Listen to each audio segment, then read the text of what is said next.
Good afternoon. Cheers.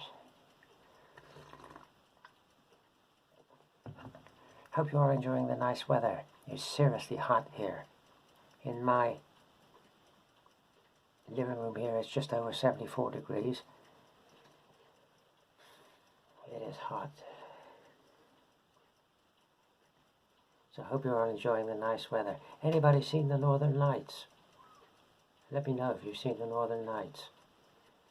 I haven't, but then again, I'm too far south. I'm way down south, so I probably wouldn't anyway. I might have a look tonight, but I probably wouldn't anyway. Caused by a huge solar storm, apparently, which wiped out shortwave totally. I tried shortwave the night before last, and there wasn't a single signal from anything anywhere on the entirety of shortwave. The whole of shortwave was just blank right out. I couldn't believe it. Never known it like that before. Normally, no matter how bad the conditions, you can normally hear something from someone. But this was just blanket wipe out. But it's all part of the hobby. It's all part of the hobby. Right, workbench discipline. I said I'd make a little video on a workbench discipline, because I sort of got to the point where my bench, when it was over there, was sort of getting to the point of chaos. And looking at other people's videos, watching people's content, you can't always, watching other people's videos, you can't always see the workbench. You don't always get to see the workbench in other people's videos. But in the ones I have seen, it's a mixture of sort of good and bad, if you like. Some benches were very good. Two that come straight to mind are Pirate Bridge and VK. Never seen VK with an untidy workbench. It's always spot on. Then there's some that are okay, but could do better. And then there's some that are total chaos. I have to confess, I'd sort of started to reach the point of chaos. And that's no good, because what happens is your bench gets covered, your table, desk, whatever you're using, your bench gets covered in all sorts of stuff that really has no right to be there. And your working area starts doing this. And then you end up trying to work in this tiny little island in front of you with all this chaos around. And you're struggling to find stuff, and you're knocking stuff over, and you can't, well, at least I couldn't go down that road anymore. I had to do something about it. I gotta say, one of the biggest culprits of robbing you of your workspace, from what I've seen of videos that I've watched, and I've been the same, one of the biggest things to rob you of working space is paint. Bottles of paint, pots of paint, littered all over the bench. And it's almost like these bloody things have feet, because they start sort of encroaching on you, and does your head in. But I will say, in my defense, the bench that I was using wasn't a bench per se, it was a proper antique desk. So there was no real way of putting my lighting up satisfactorily how I wanted it, which then had a knock-on effect of I couldn't really put up any paint racks, which made life sort of more difficult, if you will. But I've cured that now. It's that's the biggest thing, getting the paint. The paint needs to be on racks of some kind, or maybe in boxes. If you can't get racks, get sort of boxes. Do it that way. And I'm of the opinion now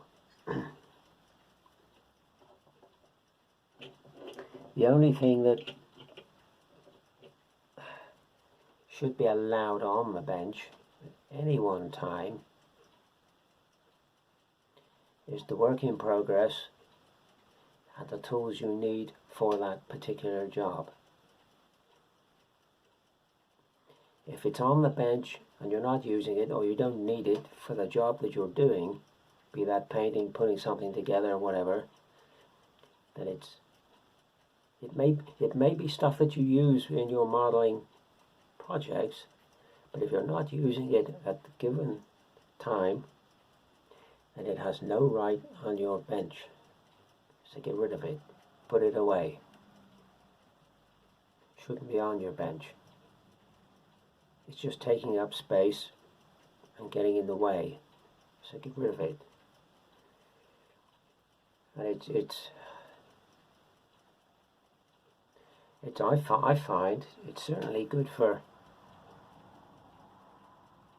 up here, having a clean, clear, tidy bench. And that's another thing, you see.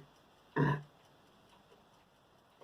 keep the bench tidy and free of clutter, it's a lot easier to keep clean, which is fantastic. You can just remove the work in progress, which is probably not going to be that much. You get the hoover out and whack over it with the hoover, the brush on the hoover, and it's done. You haven't got to be picking up and moving reams and reams of stuff and all this clutter and all this clutter that gets dusty as well. But it's just getting the mindset, I suppose, of doing this, and getting the mindset of, if you finish with a particular tool, whatever that tool is, then put it away. Same as at the end of your painting session, it's getting into that habit, that mindset, if you've been painting, cleaning your painting brushes thoroughly. You know, clean them in the, as I showed you the other day, that zested stuff, or something equivalent. Clean them in that, get all the old pigment out. A quick go over with some brush soap, clean that out, dip them in gum arabic, work them to a point, job done.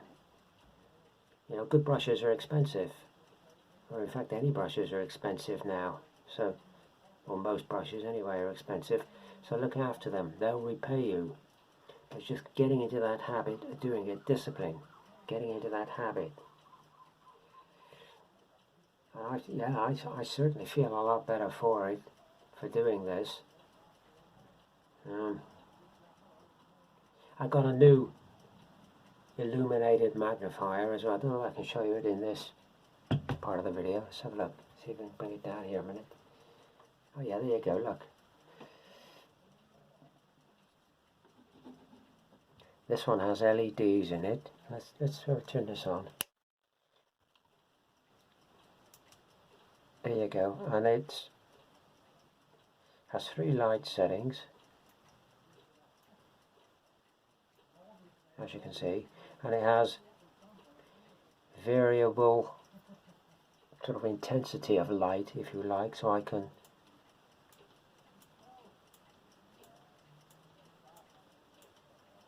and back up again.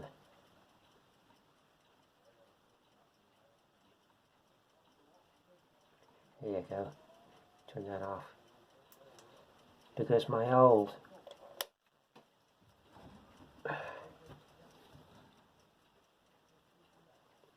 one of them was a bulb job,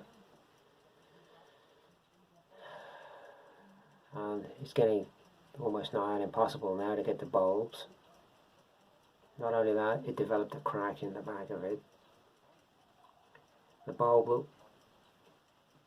went previous to the one that's in it now, or was in it, because I'd give it away now, give it to charity. But when the bulb went, it sort of shorted for some reason, and it got very hot, melted the plastic, and warped some of the plastic. There's all this sort of grey smoke coming out of it. So I got rid of it rather than struggle to try and find a bulb for something that's getting towards the end of its days anyway. It's just, and these LED ones are pretty damn cheap anyway. If I get several years out of it and it goes kaput for the amount I paid for it, which is hardly nothing, that's fine. And I'm coming to the conclusion that LEDs are sort of better because, as you just saw, fully adjustable, which you couldn't do with the bulb. You could just turn it on and off, and that was it. Whereas this is all fully adjustable. I have the light above me. I don't know if you can see that. I can show you. Yeah, there you go. Look. My lamp, that has bulbs in it, and I've got plenty of spare bulbs for that.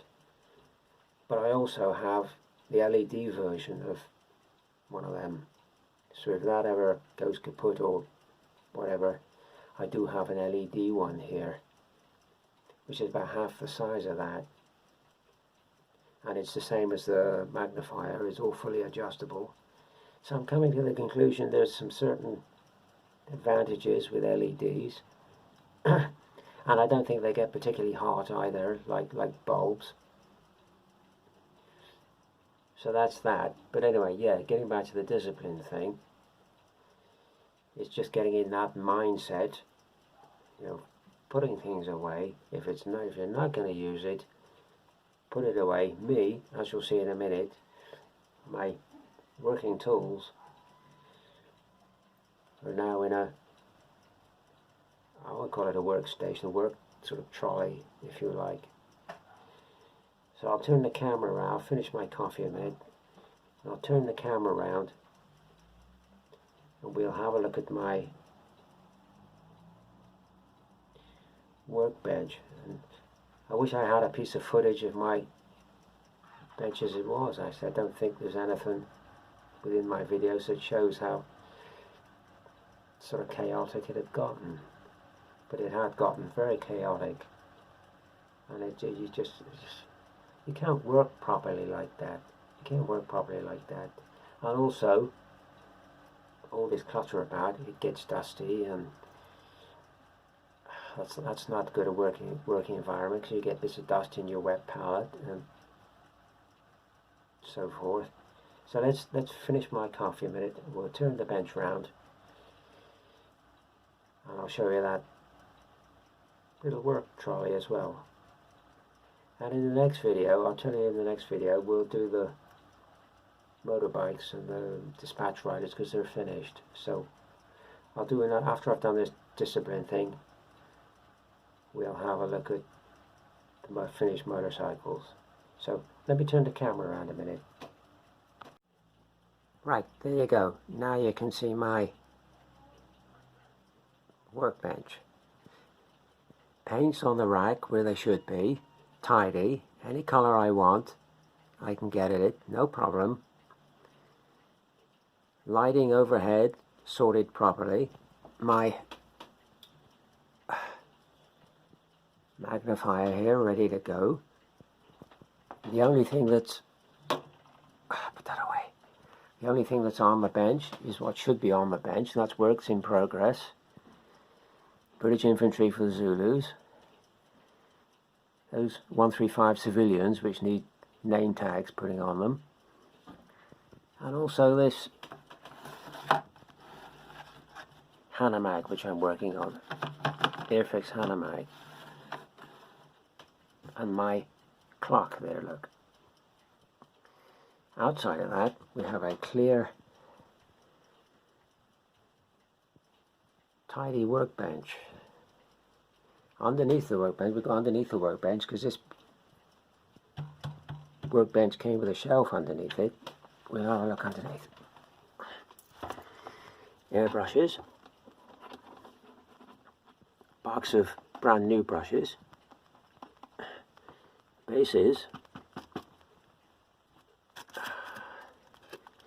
spares box for 135,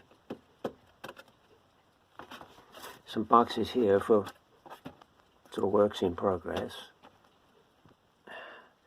That I've been using that to look at the instructions to give me ideas for the Airfix Hanamag and colour scheme and stuff. These baskets here, these have got tubes of paint in, as you can just about see, I think. Yeah, tubed paint. So that's where I store my tubed paint. That tray there, that's a baking tray, but I actually use it for when I'm airbrushing, for cleaning my airbrush, to save all the water and spill going on the floor. I use that tray. Spare cutting boards here, a cutting mat and a cutting board. Handy to have a plug socket right next to the bench. And I'll show you now, if I can, my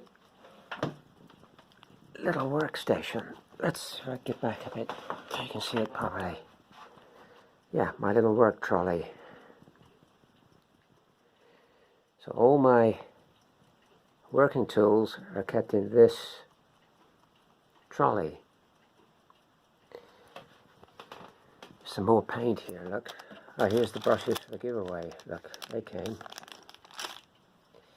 Here's some Tamiya paint here.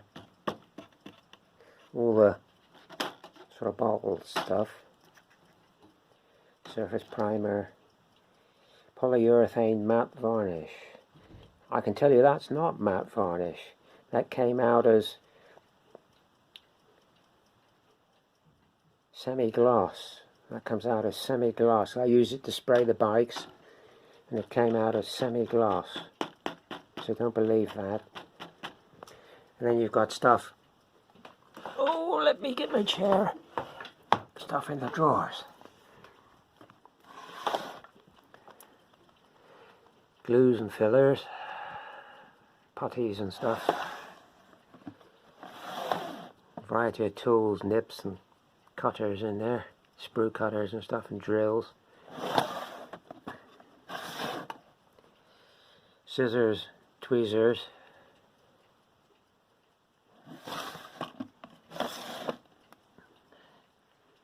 Knives, spare blades. Sanding sticks, etc. Inks, cocktail sticks, always useful cocktail sticks.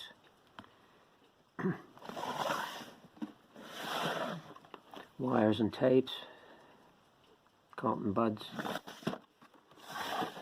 brushes,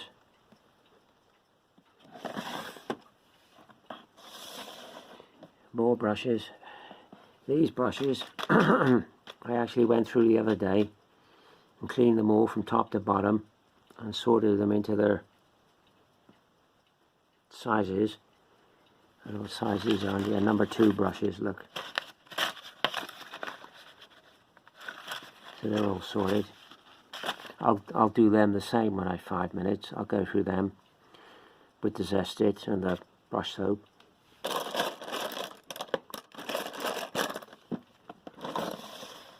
So what's in there here down the bottom here? Get one of these. These should be put away. Hey, my workbench is tidy. I didn't say the rest of the house was tidy. There's more paint in here, look. That's Humbrol paint and some Citadel paint. And painting charts, which are always handy to have. Painting charts.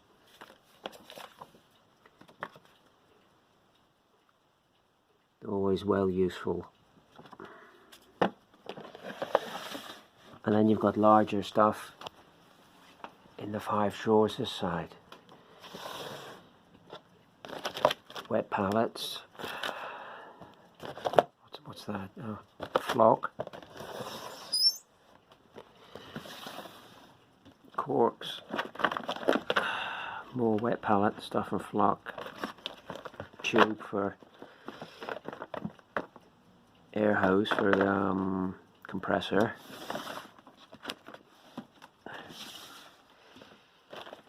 Grass tufts, plenty of grass tufts. Filters for face mask. Rubber gloves. Short cups. Sponges for wet palette. Clamp for lamp there, look.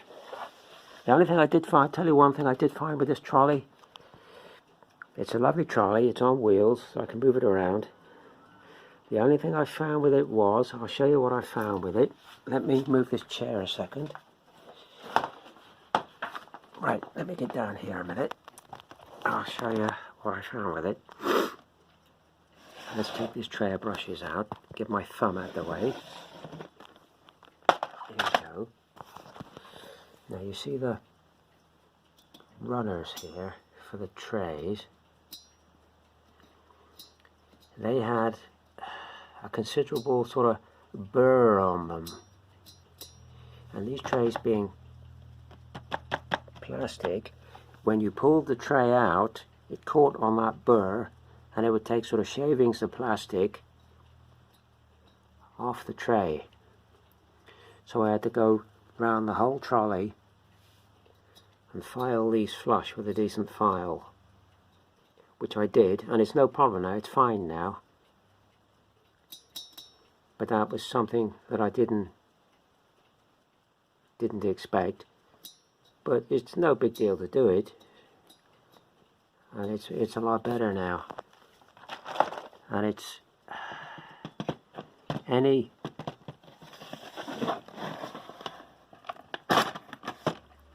tools that I want now, I know exactly where they are. They're in the trolley. And when you're finished doing whatever you're doing on the workbench, or whatever tools you're using, when you finish with them, put them back in the trolley. They don't get lost, they don't get misplaced. The workbench stays tidy. It's definitely, for me, it's definitely the way to go. It's definitely the way, but it's just getting in that mindset of doing this. And if you can get in this mindset of doing this, it's a heck of a lot better than trying to work amongst clutter and stuff that shouldn't be there. Look, look.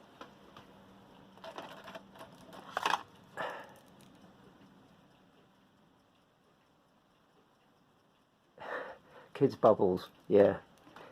That's the monkey's bubbles. We've been playing bubbles. But it's a lot better for the mind working on a clear bench, a tidy bench, only having stuff there that should be there, and putting stuff away that you don't need. And I feel a whole lot better for it. And hopefully now I can keep this up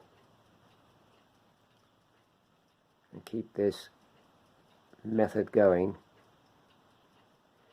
and not go back to the bad old days where I had stuff all over the place and I was, you know, sort of wondering where stuff was, etc., etc.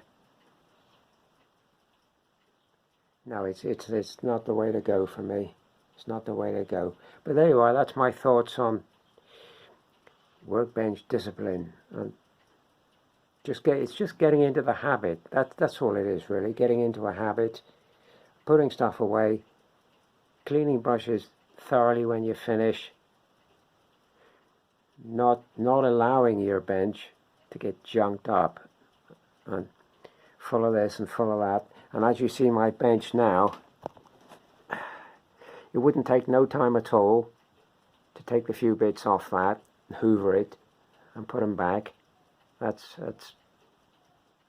for me, that's a lot better. I'm very happy to have gone this way now. Hopefully I can keep it like this now. Anyway, I'm going to go. I still haven't finished my coffee. I'm going to go and finish my coffee, and then we'll have a look at the bikes that are done for the, what was that group build, Jerome and Model Bar group build, which was ages ago. But we're there now anyway, we've done. So I'll see you on the next one.